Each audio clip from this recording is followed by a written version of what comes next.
हमारे दादाजी का जीवन एक जीवित उदाहरण था कि सच्चा संघर्ष और मेहनत कभी व्यर्थ नहीं जाती। उनका जन्म एक छोटे से गांव में हुआ था, जहां सुविधाएं नाम मात्र की थीं। परिवार बेहद गरीब था, पढ़ाई का तो सपना भी नहीं देख सकते थे, क्योंकि रोजमर्रा की रोटी जुटाना ही सबसे बड़ी चुनौती थी।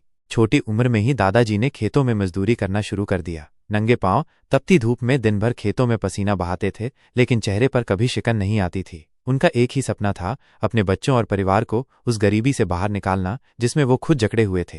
जब उनके हमउम्र बच्चे खेलते थे, दादाजी काम करते थे। दूसरों के खेतों में मजदूरी से जो कुछ भी पैसा मिलता, उसका एक छोटा हिस्सा घर चलाने में जाता और बाकी वे चुपचाप एक छोटे से मिट्टी के गुल्लक में बचा लेते। उन्होंने बचपन से ही त्याग और संयम की मिसाल पेश की। समय के साथ दादाजी ने थोड़ा थोड़ा पैसा जोड़कर खुद का छोटा सा किराए का खेत लिया, फिर दिन रात मेहनत कर अपने खून पसीने से उस जमीन को सोना बना दिया। जब फसल अच्छी होती तो भी वे फिजूल खर्ची नहीं करते थे। उनका सपना था कि उनके बच्चे पढ़ लिख कर एक अच्छा जीवन जिएं, ताकि उन्हें कभी वो कठिनाइयां न झेलनी पड़े जो उन्होंने देखी थीं।